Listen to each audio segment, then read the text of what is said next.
নমস্কার বন্ধুরা, আপনারা দেখছেন সিম্পল বেঙ্গলি টিউটোরিয়াল। তো বন্ধুরা দেখুন, একটি নতুন চ্যানেল কিভাবে কোন কোন ভুলের জন্য চ্যানেলটি ডেথ হয়ে যায়। তো আজকে আমি এই বিষয়টি নিয়ে আপনাদের সাথে আলোচনা করব। তো সম্পূর্ণ ভিডিওটা দেখতে থাকুন, তাহলে বুঝতে পারবেন কোথাও না স্কিপ করে। তো কয়েকটি স্টেপ আপনাদেরকে বলবো, অবশ্যই আপনারা মাথায় রাখবেন। তো ডেথ হওয়া থেকে, চ্যানেল ডাউন হওয়া থেকে অবশ্যই আপনারা সতর্ক হয়ে যাবেন। তো বন্ধুরা আপনাদেরকে বলে রাখি, তো চ্যানেলে যদি আপনারা নতুন হয়ে থাকেন অবশ্যই আমার চ্যানেলটিকে সাবস্ক্রাইব করে দেন। তো চলুন ভিডিওতে যাওয়া যাক। তো বন্ধুরা, 1 নম্বর কারণ হচ্ছে মিসলিডিং করা, ভিডিওতে মিসলিডিং মানে কি? ধরুন আপনি একটি ব্লগ ভিডিও আপনি তৈরি করেছেন। তো ব্লগ ভিডিও তৈরি করেছেন, আপনার একটু কম যখন ভিউজ আসছে, তো আপনি এমন একটি থাম্বনেল, আকর্ষণীয় থাম্বনেল দিয়ে রেখেছেন। তো ভিডিওর সাথে আপনার ওই ব্লগ ভিডিও কিংবা ফানি যে রিলেটেড আপনি ভিডিও ছাড়ুন না কেন, তো সেই ওই থাম্বনেলের সঙ্গে আপনার ভিডিওতে কোনো মিল নেই, অথবা আপনার ডেসক্রিপশন টাইটেলে কোনো মিল নেই। ধরুন আমি একটা উদাহরণ দিয়ে আমি আপনাদেরকে বোঝাই। ধরুন আমি আপনাদেরকে টেক রিলেটেড ভিডিও শেখাচ্ছি। তো আপনাদেরকে যদি আমি ব্লগ রিলেটেড থাম্বনেল, একটি ভালো অ্যাট্রাকটিভ থাম্বনেল যদি তৈরি করে আমি আমার ভিডিওতে প্রপার আমি বসিয়ে যদি পোস্ট করি, তাহলে কি হবে, মানুষ ব্লগ একটু ভিডিও দেখার জন্য একটু আকর্ষিত হওয়ার পর ওই ভিডিওটাতে পেশ করার পর যখনই দেখবে যে এটা ব্লগ ভিডিও না, এটা অন্য ভিডিও, যখনই ভিডিওর সাথে থাম্বনেলের কোনো মিল খাবে না, তো তখন সঙ্গে সঙ্গে মানুষ সেই ভিডিও থেকে স্কিপ করে বেরিয়ে যাবে। তো এর ফলে একটি ওয়াচ টাইম কমবে, তো ক্লিক থ্রু রেট কমবে। তো এই ইউটিউব অ্যালগোরিদম তখন ডিটেক্ট করে নেবে। তো ডিটেক্ট করার পর তো আপনার ভিডিওটাকে আর কোনো ইমপ্রেশনে পাঠাবে না। তো এইটা হচ্ছে 1 নম্বর কারণ। আর 2 নম্বর কারণ যেটা হচ্ছে ক্যাটাগরি চেঞ্জ।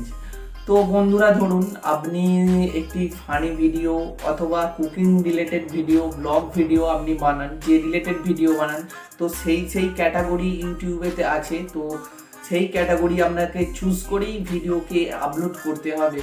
তো তবে তো ব্লগ ভিডিও বানালে, ধরুন ব্লগ আপনাদেরকে ক্যাটাগরি সিলেক্ট করতে হবে, তবে তো যারা ব্লগ দেখতে ভালোবাসেন তাদের কাছে সাজেস্টে পৌঁছবে, তো তারা মানুষজন দেখবেন। যদি যারা ফানি ভিডিও ধরুন দেখেন, ফানি ক্যাটাগরির যে চ্যানেল আছে, তো ফানি ক্যাটাগরি যদি দিয়ে রাখে ব্লগ ক্যাটাগরি, তারা কি দেখবেন? তো অবশ্যই কোনো দিন ভিডিওটা সেটা দেখবেন না। তো ওই জন্য ক্যাটাগরি, যে আপনি যে রিলেটেড ভিডিও তৈরি করুন না কেন, সেই রিলেটেড আপনি ক্যাটাগরি আপনি চুজ করে, ওটা সেটিং থেকে চুজ করে আপনি সিলেক্ট করে রাখবেন, তবে আপনার ভিডিওতে ভিউজ ভালো পরিমাণে বাড়বে। তো এর ফলে কি হবে, ইমপ্রেশন পাঠালেও ভিডিওর, তো একটি ভিডিওতে ভিউজ কোনো দিনই আসবে না। তো এটা হচ্ছে 2 নম্বর কারণ। আর 3 নম্বর কারণ ইনঅ্যাক্টিভ।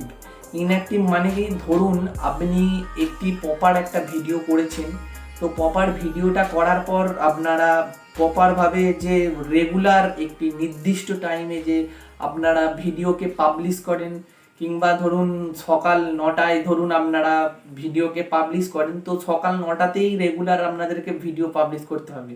তো 10 দিন আপনি ভিডিও পরপর আপলোড করলেন, তো 1 মাস আপনি গায়েব হয়ে গেলেন সেখান থেকে, কি 2 মাস গায়েব হয়ে গেলেন, আবার 2 মাস পর এসে 2-4টে ভিডিও আপলোড করলেন, আবার 1 মাস গায়েব হয়ে গেলেন।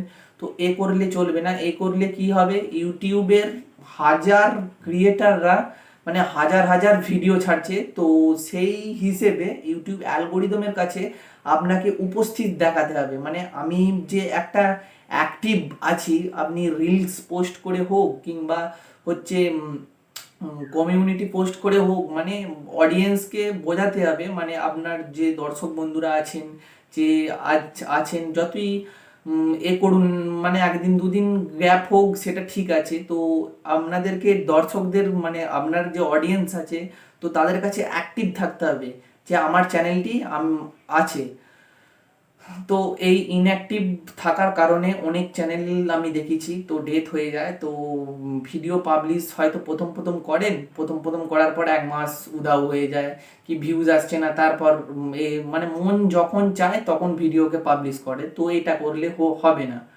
তো 3 নাম্বার যেটা, এই 4 নাম্বার যেটা হচ্ছে আপনাদের করতে হবে, তো no face value. Face value মানে এই face value change, no face value change মানে হচ্ছে আপনারা ধরুন 10টা ভিডিওকে আপলোড করেছেন, তো 10টা ভিডিওকে আপনি আপনার ফেস ভ্যালু দিয়ে আপনি যে ভালো বোঝাতে পারেন, আপনি ভালো কথা বলতে পারেন, আপনি ভালো ভিডিও তৈরি করতে পারেন, তো আপনার 10টা ভিডিওতে দেখা গেল 100খানা সাবস্ক্রাইবার ওই 10টা ভিডিও থেকে এসেছে, তো একটা মোটামুটি অ্যাভারেজ পরিমাণে ভালো একটি ভিউজ এসেছে। তো আপনি যখন ভিডিও করা বন্ধ করে দিয়ে যখন আপনার ওই চ্যানেলটাতেই যখন অন্য ফেস ভ্যালু অ্যাড হয়ে যখন মানে অন্যজন, অন্য ক্রিয়েটার বলুন কিংবা অন্য কেউ যদি আপনার ভিডিওকে ওই চ্যানেলটায় চালায়, তো সেটা করলে হবে না। তো সে ভালো বোঝাতে পারবে না, সে ভালো মানে আপনি যে প্রপারভাবে এডিট করেছেন, যে প্রপারভাবে করেছেন, তো সে সেটা করতে পারবে না। তো এরকম ইউটিউব অনেক চ্যানেল আছে, ইউটিউব চ্যানেল বিক্রি হয়ে যাওয়ার পর কেন হচ্ছে চ্যানেল ডাউনে চলে যায়, তো এই কারণেই হচ্ছে চ্যানেলের ডাউন মানে চ্যানেলটি ডাউনে চলে যায়। তো ইউটিউব কেউ কেউ চ্যানেল বিক্রি করে দেয়, বিক্রি করে দেওয়ার পর ইউটিউব চ্যানেল রিচ কমে যায়। তো এই সব কারণগুলোর জন্য আপনাদেরকে মানে চ্যানেলের ডেথ হওয়া থেকে মুক্ত হতে হবে, এই সব কারণগুলো আপনাদেরকে জেনে রাখতে হবে। তো আপনাদেরকে এই 4টি কারণ আপনাদেরকে বললাম, আপনারা এই 4টি কারণ মানে ভালোভাবে বুঝবেন। তো আরও অনেক ছোট ছোট ছোট ছোট কারণ আছে যেসব কারণের জন্য মানে চ্যানেলে ডেথ হয়ে যায়। তো ডেথ হওয়া থেকে অবশ্যই আপনারা মানে হবেন এই ভিডিওটা দেখার পর, তো আপনারা এই সব জিনিসগুলো একদমই করবেন না। তো বন্ধুরা, এই ছিল আজকের ভিডিও।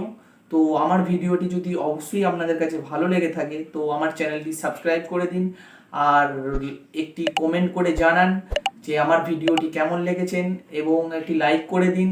আর আপনি আপনার বন্ধু বান্ধব, আত্মীয় স্বজন এবং সবাইকে ভিডিওটা শেয়ার করে দিন যাতে না ওরাও এই ভুলটা করে। তো আজকের মতো ধন্যবাদ, আবার দেখা হচ্ছে নেক্সট ভিডিওতে।